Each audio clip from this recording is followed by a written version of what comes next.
But first, Star Wars Episode 3 Revenge of the Sith is back in theaters for its 20th anniversary. This was the concluding chapter of George Lucas's prequel trilogy, the top-grossing film of 2005 when it made over $380 million. Critically, it was also the best received of the prequels.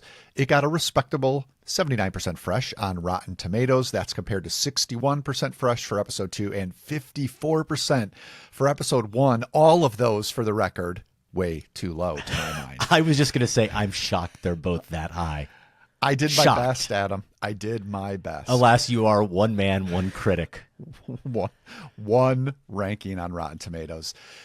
I don't know. Did Episode 1 suffer from unrealistically high expectations? Did Episode 3 benefit from unfairly low expectations? Maybe we can get into that a bit, but first let's play some of the trailer to get everyone caught back up on how Anakin became Darth Vader. Going back in the time machine, Adam, this tale of Jedi Knight Anakin Skywalker's conversion to the dark side came to theaters in May 2005, which was just a couple of months after the launch of Filmspotting. You and then co-host Sam Van Hallgren, now producer, reviewed the film on episode 14, so about 1,000 shows ago, that would be.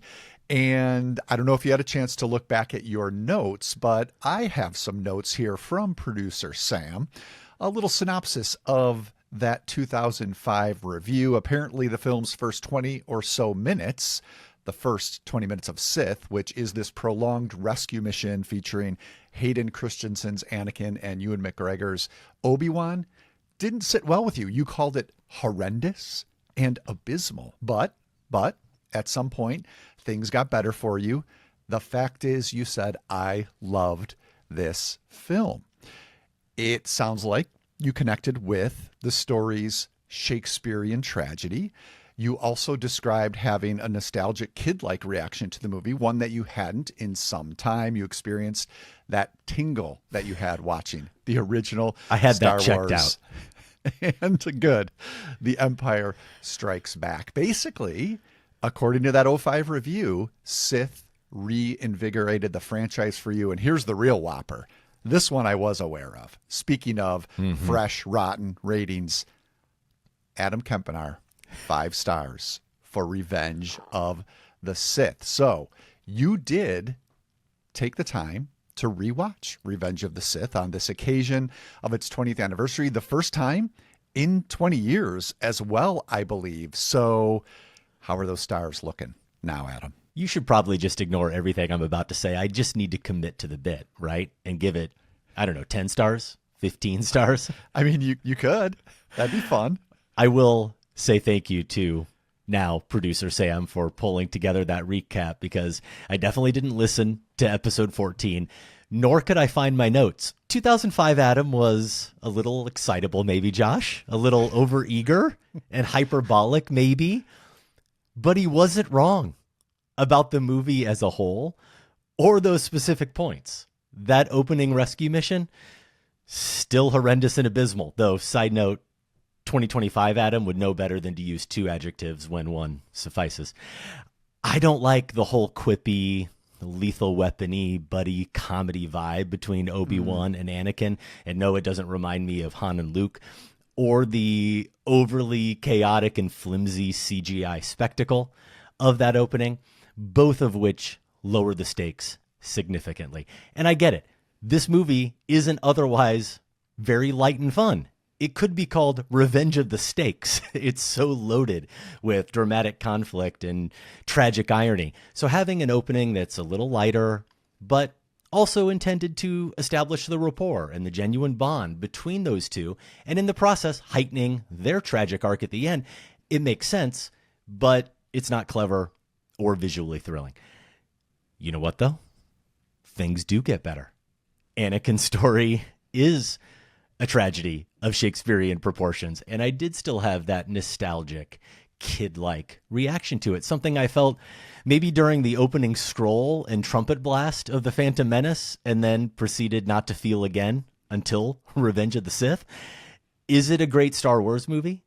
It's certainly the greatest prequel, and I'm not damning it with faint praise when I say that, because Episode 1 and Episode 2 for me, were so unsatisfying that it's a testament to the magnitude of Lucas's achievement with Episode 3 that it sticks the landing as effectively as it does, both in terms of the film's actual ending and ultimately delivering on the, pardon me, new hope we all felt when the prequels were originally announced. Anakin, I'm guessing Josh would be a little put out and petulant to hear that I'm not planning to reissue the movie 5 stars. But am I giving it 4 stars and probably 4.5? Search your feelings, Josh. What do they tell you? And I know I'm the only one who rewatched it for this occasion. This was Sam's idea. Let me see if I have his words right, to see if I'd walk back my reaction from 20 years ago. I guess I'm not really. But according to Letterboxd, you rewatched this movie in 2015. You watched it again in 2018. Both times you gave it 4 stars. So we're not going to be duking this out with our lightsabers. You agree this is a good movie. I agree on a lot of this. I agree it's the best of the prequels, though notoriously I am a fan of all 3 prequels. I think we're in alignment with what makes this one particularly good. When I think back on this particular trilogy, if there's something that's lacking for me, and you've touched on it with that opening, though I do like the opening. I remember the gravity of them flying through that Coruscant cityscape, feeling that a little bit more, and maybe the effects just don't hold up for that. But I will admit, it's not the sort of set piece that both Attack of the Clones and, to me, Phantom Menace, those offered us incredible Star Wars sustained special effects, action driven, yet narratively rooted set pieces. The pod race will forever be the one I think of from Phantom Menace. And I don't recall getting a lot of that in Revenge of the Sith. There is the fight, Obi-Wan's fight with General Grievous. Mm-hmm. Grievous, one of the great prequel creations in terms of characters.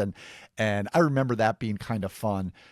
But yeah, otherwise, this is a movie that sets those things aside to really simmer and root in this dynamic between Obi-Wan and Anakin.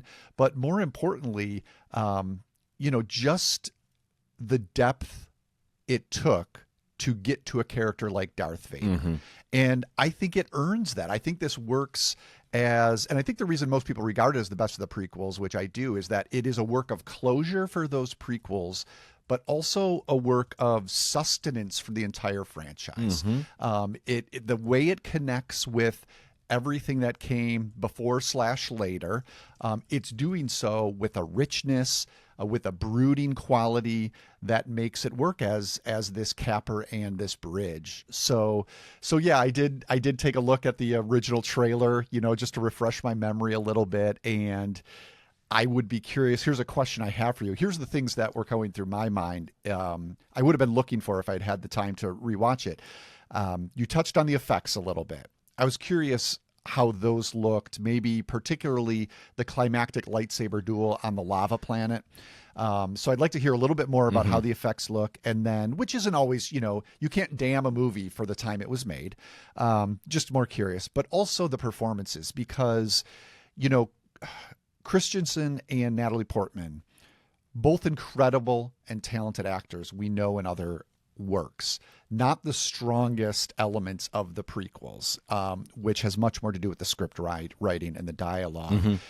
But it is connected to what we both appreciated, is the fall of Anakin. And so, yeah, say a little bit more about what this looks like and what those two maybe sound like. Well, I really like that you use that term brooding, because it references the film as a whole and how dark it ultimately gets. But that's matching, of course, the arc of Anakin's character. And I do think, for as wobbly maybe as Christensen is early on and is with how he handles some of that dialogue, but again, most actors are going to struggle with some of this dialogue. Samuel L. Jackson, Josh, has never had an untrue moment on screen in his career otherwise. And there are about 5 lines in this movie where I just can't believe what's coming out of his mouth. I mean, I literally can't believe it. And I also can't believe that Samuel L. Jackson, the actor, can't make it work. Even he is incapable with his tremendous skill to make those moments what they need to be. But the darker this movie gets, the more brooding. Frankly, and this here again isn't faint praise, the less he has to talk, the more he just has to emote, the better Hayden Christensen is. And I think that is partly why I am invested in that character. I think Padme, the character, is still a little bit too much of a porcelain doll here, but there is real conflict in her, and there is real pressure that she unknowingly and unintentionally puts on him that helps lead to all of that conflict within him. So their relationship and their love story, it is an element that works with this movie. And here again, aside from some awkward moments here and there, I think Ewan McGregor as Obi-Wan Kenobi is effective too. And how about Ian McDiarmid? He gets his entire section in my notes. The fun, the sheer joy that he is having, the gravitas that he brings to it, while also bringing that sense of humor to this character, I think is a wonder. The way, Josh, he turns his head at one point so deliberately and slowly when he, as I think in that booth, they're watching that crazy bubble show, whatever that thing is. Yeah. And he says, "To create life." And he turns his head, and it takes him like 5 minutes just to turn to the left. It's so good. But then when he has to really dig deep and we get that gravelly voice, a character as he becomes the Emperor, who reminded me of, and I Googled this and I couldn't find anything, so maybe it's just not there. But I wondered if Lucas was intentionally channeling Friedkin in The Exorcist because of the eyes, the way the eyes change, the faces of both Anakin and Palpatine, and that voice, the Mercedes McCambridge-like voice that he takes on, that makes that character really more terrifying, but I'll use the word again, but at the same time, very fun. So he's at the top of the list for sure. McDiarmid cracked the code. He's cracked the Lucas code in terms of performer. Whatever that alchemy is, and I think Alec Guinness has this too, managed it as well. Maybe it's just, a UK actor. Less theatricality to his Obi-Wan, but yeah. Yeah, less theatricality, but a playfulness that is not undercutting or making fun of the material. Right. And think of how delicate of a line that is to dance on, where in this film in particular, if McDiarmid pushes it, it's almost like a half second more for that head turn, and he would have pushed it into making fun of the moment, right? And now some people may still appreciate it as camp. It's a little bit in the interpretation there, but I think overall that's the key to the performance is he believes what he's saying while still having fun with it and not making fun of it. And if you're able to do that, you can give a good performance in a Star Wars movie. Otherwise, what mostly happens is it's quite clear you don't believe it at all. And he has to be a puppet master on such a scale that he has to bring that type of theatricality, I think, to that character, and that sense of charisma, even ultimately, in addition to that gravitas, that real weight. And I certainly don't think that the effects are something 20 years later that are helping the film. But when you look at the end, I'm caught up enough in the story and what is playing out in the drama between Obi-Wan and Anakin, knowing also what's happening with Padme. I'm thinking about the larger story that you referenced of Star Wars itself, this entire Star Wars universe, and how all of this is going to play into it, that those effects didn't deter me or didn't distract me in any way. And in fact, I want to say there is some really inspired filmmaking throughout, and including in that end sequence in particular, Josh.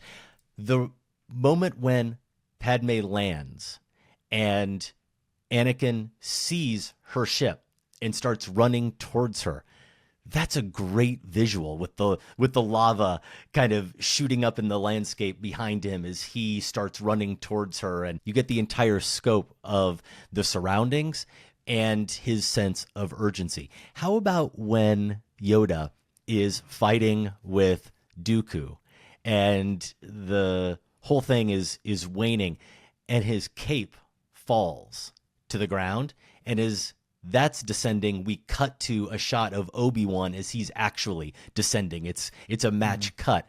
The music that peaks the way it does, that Williams score, peaking as the lightsabers hit, and the first bit of that clash between Obi-Wan and, I'm going to go back to the end sequence here, between Obi-Wan and Anakin, with the lava splashing right in perfect sync with them. That is pure spectacle. That is cinema, Josh.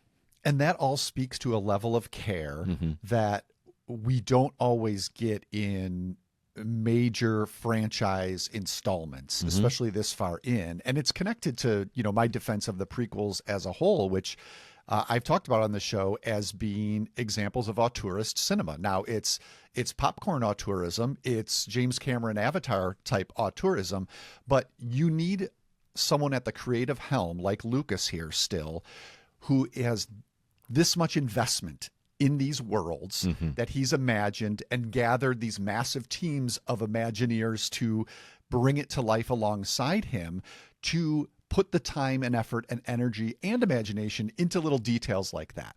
Then you get these things that make, like the Yoda Dooku sparring, just have a little more spark and individuality and uniqueness to it. That is, I'm glad you brought that one up, because that is an action sequence that I think I would point to as a standout from the prequel series, is that showdown between them. If I remember right, seeing it in the theater, it was seeing Yoda in action there brought a cheer from the crowd. I'm sure. Right?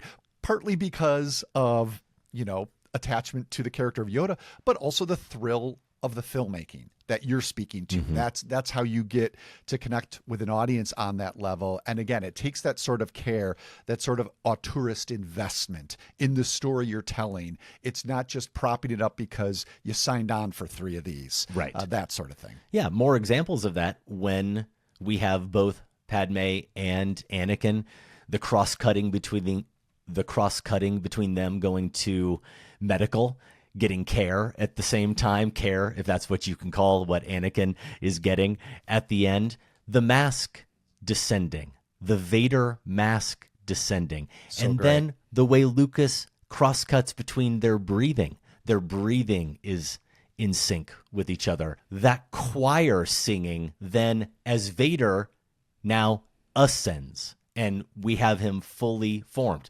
Is that undercut a little bit by the meme moment? And I understand why it is when he yells no. We don't need the no. Yeah. I wish we didn't get the no, because everything about the physicality of Christensen or whoever is inside the suit at that moment, and the way that moment has given us that closure, in this case, a very tragic closure, but the way that all culminates, Josh, we don't need the no. I think I feel all that pain sufficiently. It's still a wonderful visual and oral moment with the music. I also love the way, as he takes his first steps, something I never really paid attention to before, the way he walks like we're used to seeing a Frankenstein's monster. Probably has something to do with the fact that he is feeling out this new body, this new mechanical body, and he has just been horribly injured. Lucas is very intentionally referencing that, and we should be thinking about that, because that's really what he is. This whole movie is the process of Palpatine creating the apprentice that he wants, making him in his mold to his vision. So that invocation of Frankenstein really worked for me there. How about, Josh, the politics? Everybody loved, including me, taking shots at Lucas for how burdened the prequels were with bureaucracy and boring talk of, what was it, trade routes between star systems? Justified, perhaps.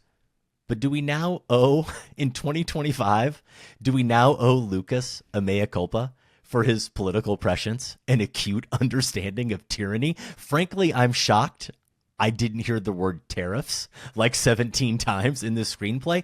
But what I did hear is, he didn't inform the Jedi Council, Anakin says.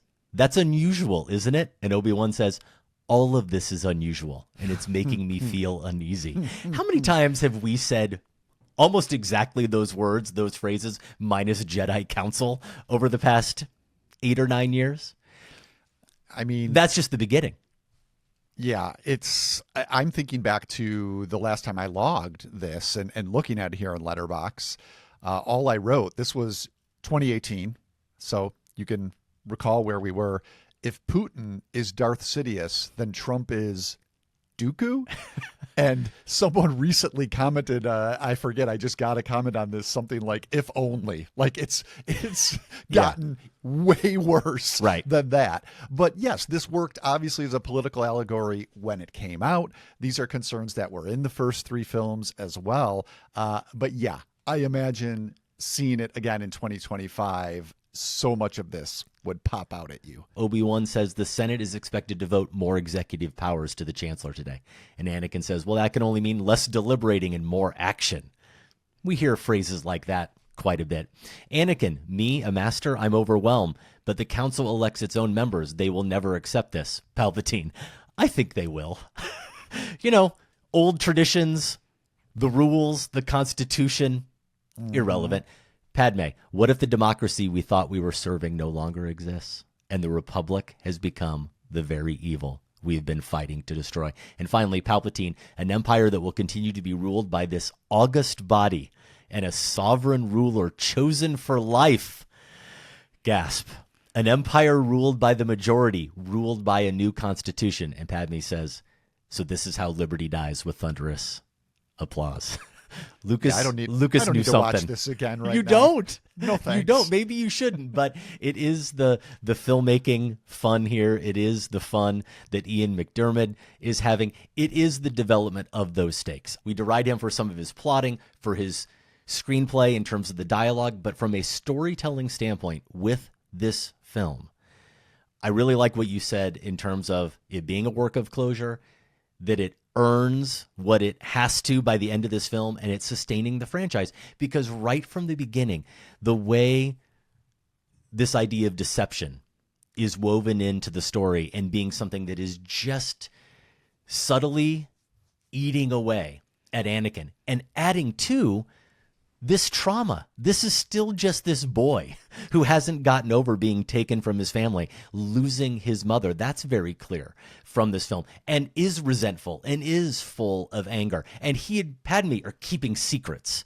from people. And then you've got Palpatine asking him to keep secrets, and you've got the Jedi Council asking him to keep secrets. When you talk about it being on the level of Shakespeare or Greek tragedies, that's because you've got a figure who is saying things like, I will not let this death, I will not let this dream, this premonition he's referring to, become a reality. What is driving him is this need to protect the woman he loves. And everything he does in order to do that only causes her pain and brings about her downfall and the end of their relationship. So that is the tragic irony. That is the definition of tragic irony, Josh, that he's doing everything he can for one good reason and ultimately only causing harm. Then you add in the premonitions, of course, that he's being plagued by, that mistrust idea that keeps coming up over and over again, the Jedi Council not trusting him, and even Obi-Wan Kenobi's conflicted. Everybody in this film, even Padme. And one of the things I liked about her, I said I think that character still could have used a little bit more depth, but to tie back to this idea of the political prescience, one of the lines that really stood out this time is when Obi-Wan says to Anakin near the end that only Sith Lords talk in absolutes. I was at that point, before he said that line, Josh, I was thinking about ideologues, and I was thinking about what makes them so dangerous and scary, of course, is their absolute certainty. And then he says that, but Padme is kind of the only character you could argue, even thinking about the Jedi, who truly doesn't fall victim to dealing in absolutes, because she's someone who has seen the truth, knows in her heart what the man she loves has become, knows what he has done and is capable of, and yet says, I know there is still good in him. Yeah. She believes fundamentally, and she's right. There is. We know there is. We know at the end, even when he's become Vader, and certainly part of that may be informed by having seen the films that came Yeah. after / before. But we know there is good in him. She's the only one who sees that. Obi-Wan doesn't see that. Yoda doesn't see that. They just know that he has to be stopped. Yeah, the seeds for all of this have been so richly planted in the first 3 films, and Return of the Jedi in particular. You know, that climactic, the choices made there to not just have Luke chop off Vader's head, but instead to give all of that time to Luke's attempt to at least recognize him as something other than Darth Vader. You know, without those scenes in Jedi, none of this would work as well as it does, but that doesn't mean that this movie is just leeching off those. It's enriching those scenes, and feeding back. It's a loop feeding back into their richness too. And, you know, in this world of reheats and sequels and prequels and all this stuff, it's rare we get that sort of reciprocity of the films. So I think that is one of the achievements of Revenge of the Sith. I'm going to need a final verdict though, Adam. I want to know, since this was a star-driven idea, where you're ultimately going to land lower than those 5 stars, because I have always in my heart chuckled at the notion that you have on the record a higher rated review of a Star Wars prequel than I do. And How about that? I'm hoping you at least stick to 4.5, so that still will hold true. You know what? I'm going to do it. And that's as good a reason as any. Yes. I'm definitely going to give it 4.5. You're right. You, the lover of the Star Wars prequels, has not gone higher than 4 stars on any of those 3 films, 4 out of 5 on Letterboxd. So I'm going to go 4.5. And here's the reason why. What is keeping me from just fully leaning in, fully committing to the 5 stars? Besides a few things I've referenced here and there, including how hard it is to watch Samuel L. Jackson be not good on screen, some of the effects, the opening, the Mace Windu Palpatine fight scene, I think is particularly egregious in that regard. The Grievous Obi-Wan scene, I agree with you, Josh. That fight scene is a little bit better, though I was still watching it thinking, why am I watching Obi-Wan riding a gigantic lizard? You know, especially early on, even pre-fight, he's supposed to be like hiding. He's supposed to be secretive and being clandestine, and he's thumping around on this giant lizard. And I was just thinking, we've come such a long way from those tauntauns I loved as a kid. But in that moment, as I was writing that down in my notes, I then interrogated that thought a little bit more, and the conclusion I came to, because why was it? What was it about the tauntauns that I liked better, besides them feeling far more tactile? Yes. And overall liking that sequence more. Here it is. And I know this could open up a larger conversation about the prequels that neither of us want to have right now. At its core is the idea that, okay, yes, maybe these movies always were intended for and are movies, quote unquote, for kids. And that involves these types of creatures and that type of fun with those creatures. But I thought back to when I was a kid, and I didn't fall in love with Star Wars because I fell in love with the creatures. I fell in love with the mythology. And it was how those creatures served that mythology and served that larger narrative. And it's only when the creatures start to feel like the point and they override the mythology that then some of us recoil a little bit at these films. And that's one of those moments, watching him prance around, thump around on this really fake looking pseudo dinosaur, that I start to tune out. Yeah, it might have been better if they'd given him one of those wheel vehicles that Grievous is driving, and just Right. let him, duke it out wheel to wheel. Yeah. And as much as we both agree that the movie earns those final moments, it sets up the entire franchise and everything that we know is going to follow narratively. I am going to admit to struggling a little bit, Josh, on this viewing. I don't think I did back in 2005, but I'm not sure. Struggling a little bit with the idea, because maybe I saw so much good still in Anakin, or maybe I just didn't want to accept it. I was seeing him through the eyes of the woman who loves him here. It's a little bit too much of a shock when he kills all the younglings. Yeah, that's rough. That That's transformation rough, and feels awfully abrupt, especially when you think about what is driving all of his actions. It's trying to protect Padme. It's trying to protect his family, his child eventually. And the fact that we don't get any beats at all where he seems to be wrestling with that decision. I'm not sure why. I think the argument would be some of the characters in the film needed to know that he was capable of something on that scale of evil, to know that he had truly crossed over to the dark side. That would be the case for it. But watching the film this time, I felt as if I'm not sure why it was truly there. I didn't accept that it was there, and I think it actually undercut the narrative more than served it.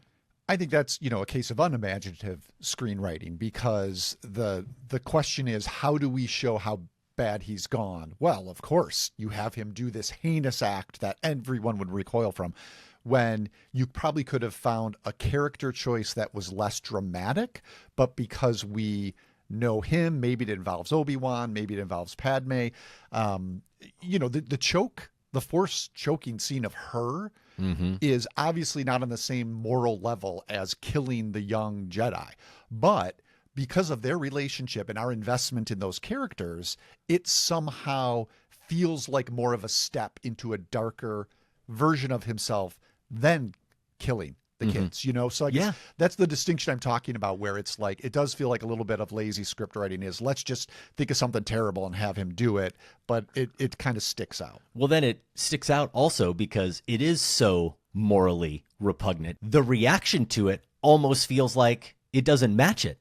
None of the characters react with the type of horror that they need to. It as well. Right. Yeah. That said, 4.5, and I feel great about it.